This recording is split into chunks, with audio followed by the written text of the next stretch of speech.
Ya tentu bagi bisnis manapun penurunan daya beli berpengaruh.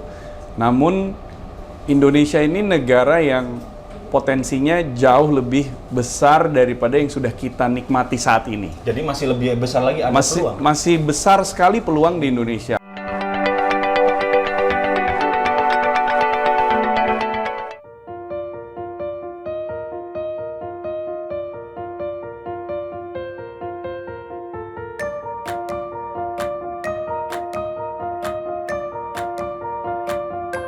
Bani Maulana Mulia, CEO PT Samudera Indonesia Tbk, adalah pemimpin muda berusia 45 tahun yang mengedepankan komunikasi dan keterbukaan dalam gaya kepemimpinannya.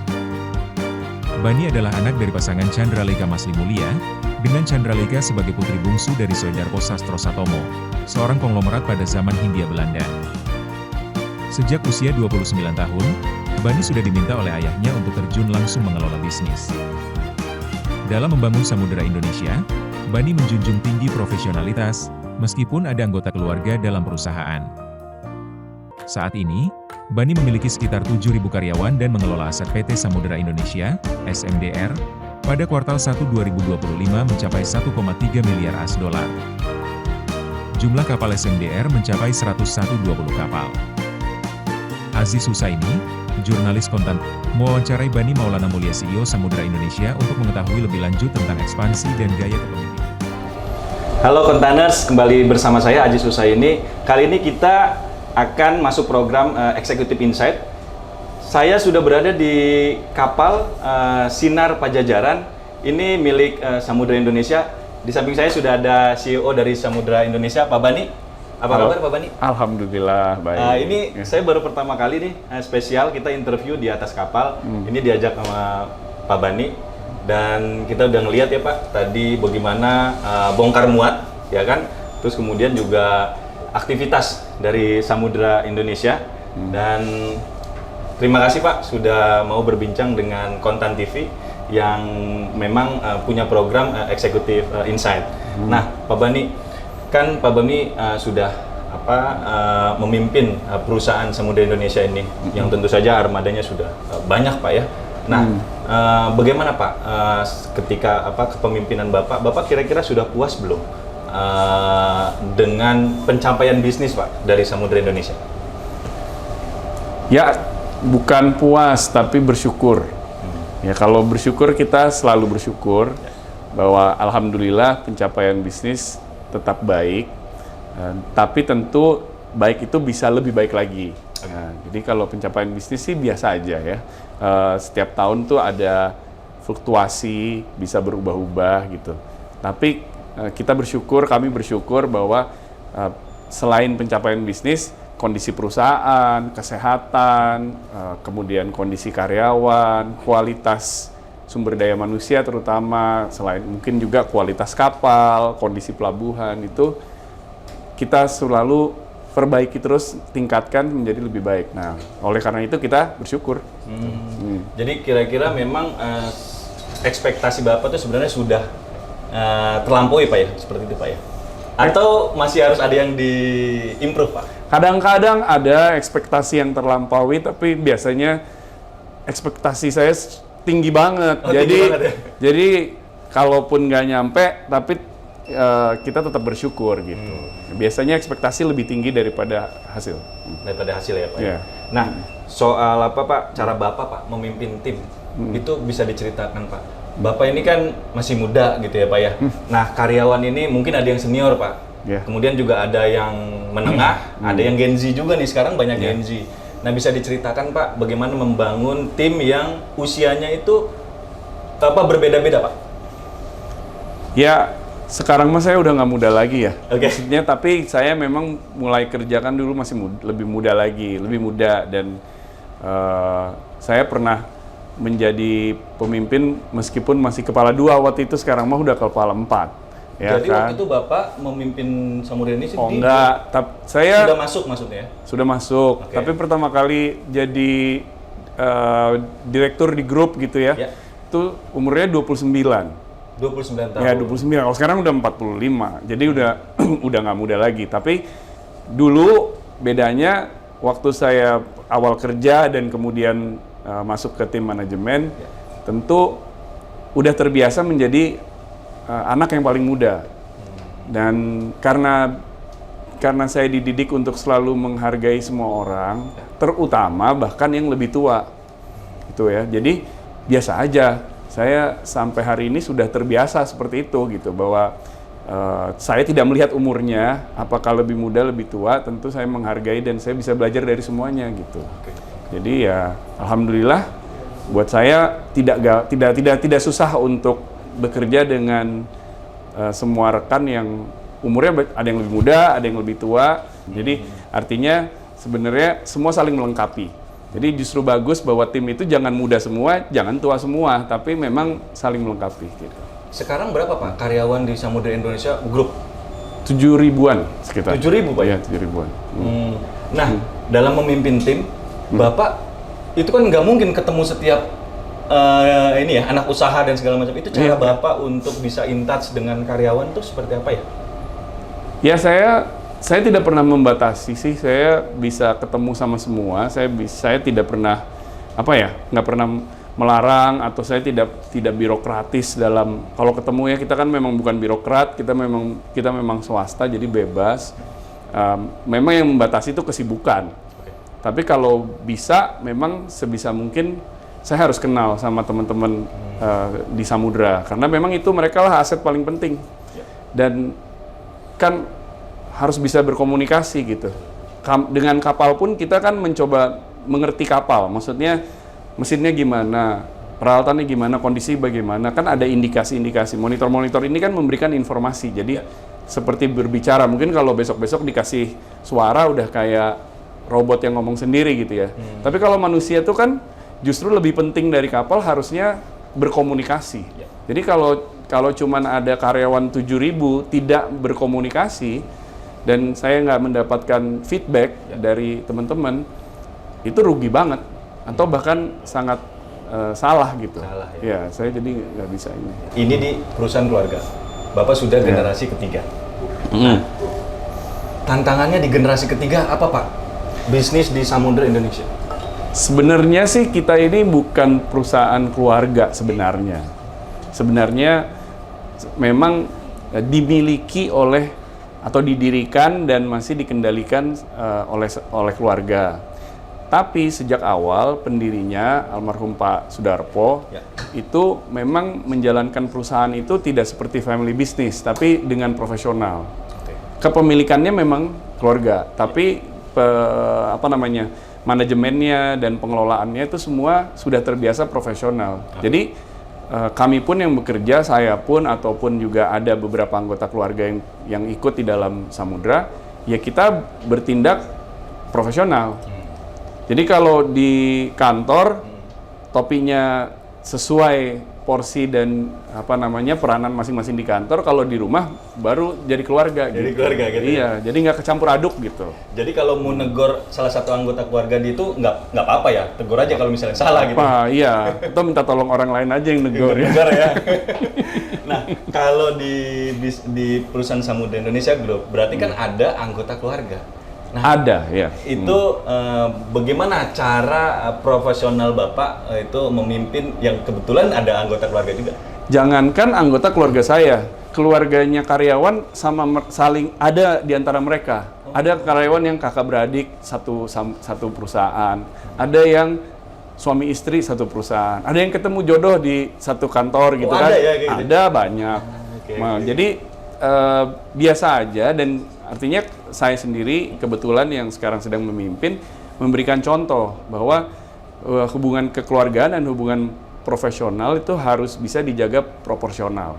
Jadi kalau itu diberikan contohnya yang baik, ya teman-teman semua juga bisa menempatkan dirinya dengan proporsional, gitu. Pak, selama memimpin, apa sih legacy yang Bapak pernah buat di Samudra Indonesia? Karena ini kan udah 3 generasi. Nah, pasti dari kakek, ayah, nah sekarang Bapak. Nah, mungkin Bapak bisa share Pak ke kita, Pak. Kayaknya saya belum setua itu untuk meninggalkan legacy ya, tapi mungkin kalau meninggalkan kebiasaan lah ya. Kalau kebiasaan yang saya juga selalu ulang-ulang Ya. dengan tidak bosan ke teman-teman. Tadi udah di-mention di depan bahwa kita bisa kuat, kita bisa kompak, kita bisa mencapai hasil yang baik, dan kita bisa bahagia dalam bekerja kalau kita tuh sebenarnya saling berkomunikasi. Karena masalahnya komunikasi aja. Jadi harus saling mengenal gitu. Kita ngapain satu kantor tapi kurang ngobrol. Gimana kita mau punya ide untuk memperbaiki perusahaan atau memperbaiki kinerja atau sama-sama menambah customer gitu. Iya. Jadi ya memang saya selalu mendorong bahwa sesama karyawan harus saling kenal. Dan terutama mungkin yang kebiasaan yang saya tinggalkan sebagai pemimpin harus yang menjemput bola. Harus jemput bola ya? Ya, karena kan kalau wajar kalau misalnya anak buah sungkan datang ke pimpinan. Tapi kalau pimpinan jangan males untuk turun ke bawah, jangan males untuk memulai pembicaraannya gitu. Jadi memang tanggung jawab yang pimpinan itu harus bisa lebih membuka komunikasi gitu. Walaupun banyak sekarang kan tidak terbatas ya, apakah dia Gen Z atau apapun atau umurnya berapapun, mereka tuh banyak yang bisa berinisiatif lebih berani berkomunikasi, dan itu bagus. Saya seneng itu. Jadi salah satu kebiasaan saya harus bisa berkomunikasi. Kemudian kedua, tidak ada rahasia di antara kita. Di antara kita. Iya. Oke. Ya kan tidak ada lah rahasianya. Jadi sebagai leader, Ya, kita punya manajemen yang terbuka, transparan. Kita ingin menjalankan perusahaan dengan baik, dengan bersih, dan kita juga kan publicly listed, sehingga semua kinerja keuangan juga kita laporkan ke regulator, sehingga policy di dalam perusahaan itu kita nggak ada misalkan beberapa tempat saya dengar ada bukunya ada 2, ada 3 gitu. Kalau kita semuanya transparan. Dan sehingga masalah bersama kita hadapi bersama. Nah, jadi itu juga saya pikir penting sebagai budaya perusahaan bahwa kita itu manajemennya terbuka. Tidak ada rahasia, dan karena kalau ada kebijakan bisa kita jelaskan ke semua dengan memang apa adanya. Kalau company sedang mengalami kesulitan, ya karyawan bisa mengerti kenapa gitu. Kalau memang karena kan kadang-kadang ada kondisi-kondisi yang tidak selalu favorable ya.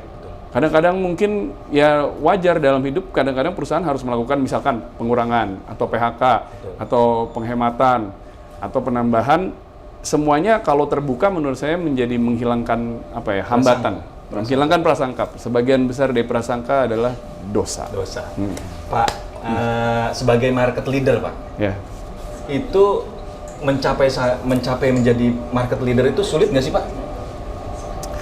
Saya tidak merasa market leader sih, atau menurut saya Samudra tidak market leader gitu. Apakah kita ingin menjadi market leader? Menurut saya tidak terlalu penting.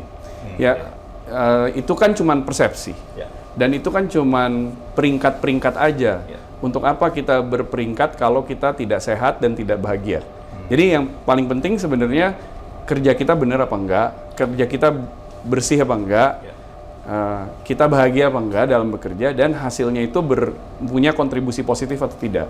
Jadi kita tidak pernah menerapkan target agar menjadi market leader gitu.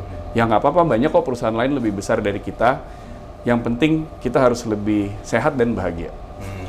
Nah, kalau dilihat dari ekonomi global, Pak, nah Samudra Indonesia tuh tentu ada tantangan, ya kan, persoalan logistik dan segala macam. Itu bisa diceritakan, Pak, bagaimana tantangan ekonomi global terhadap Samudra Indonesia, Pak? Di mana ada tantangan ada peluang. Jadi kalau sampai nggak ada tantangan nggak ada peluang juga. Ya, jadi tantangan itu sesuatu hal yang wajar gitu. Tidak mungkin ada dunia tanpa tantangan, berarti kita udah di surga. Jadi itulah alasan keberadaan kita. Kita harus bisa menjawab tantangan. Kan perusahaan itu memberikan solusi. Kita memberikan solusi ke pelanggan. Gimana kita bisa mendeliver, menghubungkan, memberikan solusi logistik yang lebih baik untuk kebutuhan perusahahan mereka. Jadi pasti ada tantangannya. Nah, saya tantangan ekonomi global ini membuka banyak peluang. Ya, karena kan banyak yang paling gampang adalah dengan adanya gangguan-gangguan geopolitis saat ini, ternyata perekonomian itu tetap aktif. Ternyata kebutuhan untuk kargo untuk berjalan dari satu negara ke negara lain, pelabuhan ke pelabuhan lain itu tetap tinggi. Sehingga bagaimana kita tidak terganggu dengan adanya gangguan-gangguan geopolitis. Gimana kita tetap bisa mengantarkan barangnya gitu. Memang ada sih kayak menyebabkan keterlambatan. Jadi nunggunya lama karena kapalnya mungkin juga macet atau harus nunggu dulu atau karena belum boleh lewat sebelum aman di beberapa bagian dari dunia gitu kan ya. Ya, jadi tapi itu biasa aja gitu. Jadi buat Samudra Indonesia itu jadi sebuah peluang ya Pak. Nah sekarang Pak, berapa jumlah armada yang Bapak operasikan di Samudra Indonesia kira-kira? Kira-kira kita mengoperasikan lebih dari 100 sih. Lebih dari 120, 150 secara total yang melayani servis-servis kita gitu. Tapi tidak semuanya dimiliki oleh perusahaan. Gitu. Ya. Kita kan berada di kapal Sinar Pajajaran. Ini kapal menengah, kecil atau besar?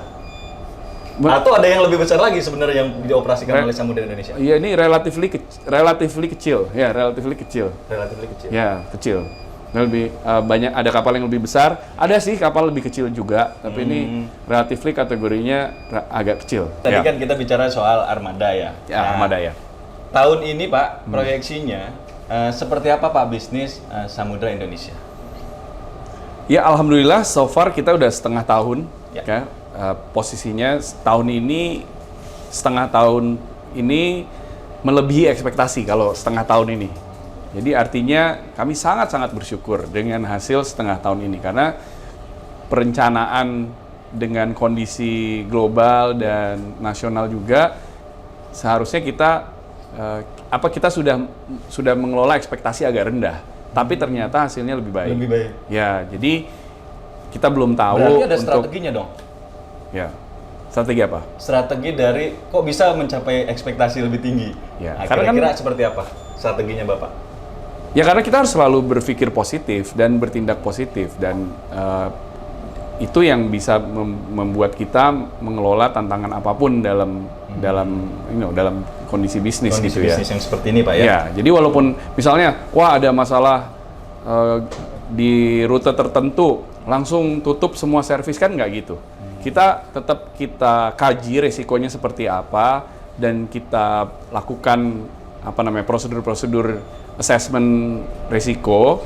Kemudian kalau kita rasa bisa dijaga risikonya, kita tetap jalankan. Misalnya contohnya di Middle East, kan jelas ada perang. Betul. Ada gangguan, keamanan. Tapi kita tetap beroperasi. Memang operasinya terhambat. Dan itu bisa menambah hasil kinerja lebih baik gitu. Salah satu contoh Salah kayak satu gitu. contoh ya Pak. Pak, persoalan di ekonomi kita, ini kan daya beli turun nih. Nah, kira-kira berpengaruh nggak Pak terhadap bisnisnya Samudra Indonesia? Ya tentu bagi bisnis manapun penurunan daya beli berpengaruh. Namun Indonesia ini negara yang potensinya jauh lebih besar daripada yang sudah kita nikmati saat ini. Jadi masih lebih besar lagi ada peluang? Masih besar sekali peluang di Indonesia. Makanya appetite atau keinginan dari investor baik itu dalam negeri maupun dari luar negeri dari berbagai negara untuk berinvestasi di pasar Indonesia itu sangat besar kan, dan itu membutuhkan jasa macam-macam termasuk jasa kami yang menghubungkan logistik. Dan itu sangat besar kebutuhannya, dan Indonesia ini gimana ya? Ya memang masih tertinggal dibandingkan negara-negara lain yang sudah lebih dulu atau lebih maju dari kita. Jadi efisiensi, efektivitas, produktivitas di pelabuhan, kalau kita lihat di pelabuhan ini dibandingkan dengan beberapa pelabuhan lain yang ada di negara tetangga yang nggak jauh dari kita, kalah. Nah, kalah itu kan berarti problem yang baik. Betul. Bahwa kita banyak pekerjaan untuk meningkatkan kapasitas. Yang problem yang pusing kalau di sini nggak ada volume, di sini nggak ada kerjaan. Ada pelabuhan tapi kosong aja. Seperti di bandara ya, mana ya? Misalnya kosong aja gitu ya. Ya kan jadi masalah. Betul. Jadi tidak ada peluang. Tidak ada peluang. Tapi kalau di Indonesia itu peluang di mana-mana karena justru volume itu belum setinggi potensi volumenya. Bahkan kalau dibikin lebih lancar, lebih tumbuh lagi volumenya. Lebih tumbuh lagi. Ya. Pak, terkait soal cost logistik, Pak. Ya. Kan beberapa kali kita bicara cost logistik kita tinggi, macam-macam, Pak ya. Sebenarnya posisi cost logistik kita tuh sebenarnya seperti apa sih? Apakah benar tinggi atau memang menengah, rendah? Ya, itu kan cuma rasio dan perbandingan. Tapi benar bahwa dibandingkan dengan rasio di tempat-tempat lain, kita lebih tinggi. Lebih tinggi itu bukan berarti jelek, ya, karena memang ya tadi kondisinya berbeda, kondisi geografisnya berbeda, tapi volume orangnya juga berbeda. Populasi kita itu jauh besar. Ya, di tempat lain itu lancar, tapi mungkin total berapa sih penduduknya? Oh, nggak sampai lebih dari misalnya 1 juta, 2 juta, 5 juta. Kita 270 ya? Ya, kita puluhan juta per kota atau per daerah, per provinsi bisa 50 juta ada gitu. Jadi memang kondisi Indonesia itu berbeda gitu. Ya, jadi nggak usah terlalu pusing dengan berapa sih cost logistik gitu. Rasio ya. Rasio. Harapan Bapak untuk Samudera Indonesia baik SDM maupun bisnis, termasuk tahun ini ada nggak akuisisi, ekspansi bisnis yang Bapak akan lakukan? Dalam rencana ada, dan kita ingin bisa tumbuh dengan sehat.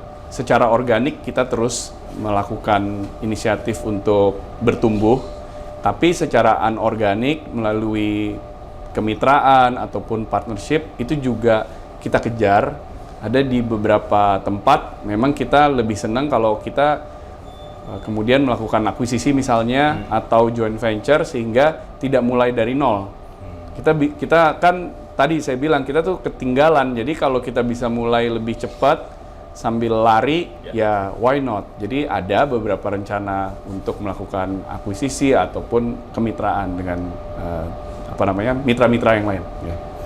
Terakhir lagi nih Pak, ekonomi Indonesia itu dikaitkan dengan bisnis Bapak itu seperti apa di tahun ini? Akan seperti apa di tahun ini? Ya seperti yang tadi saya bilang di pertanyaan sebelumnya bahwa terbukti di setengah tahun pertama, meskipun dengan adanya beberapa sentimen negatif, ternyata kita masih baik. Ternyata alhamdulillah kondisinya baik, setengah tahun pertama aja baik. Penurunan daya beli memang ada, tapi ternyata kinerja bisa tetap baik. Artinya sepositif itu, sebullish itu kondisi perekonomian Indonesia.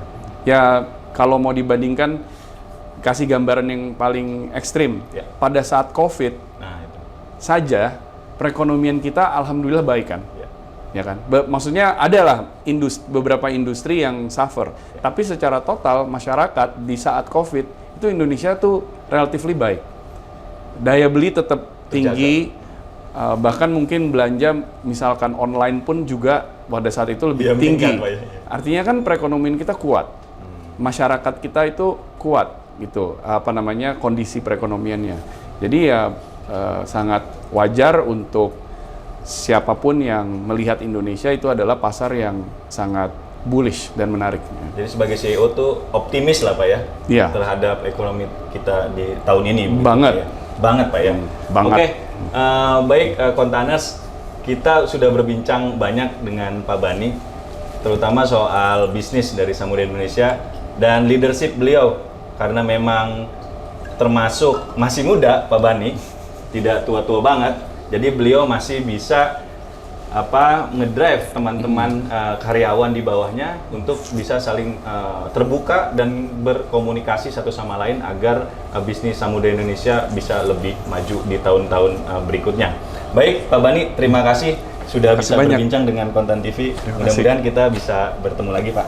Terima kasih banyak. Terima kasih.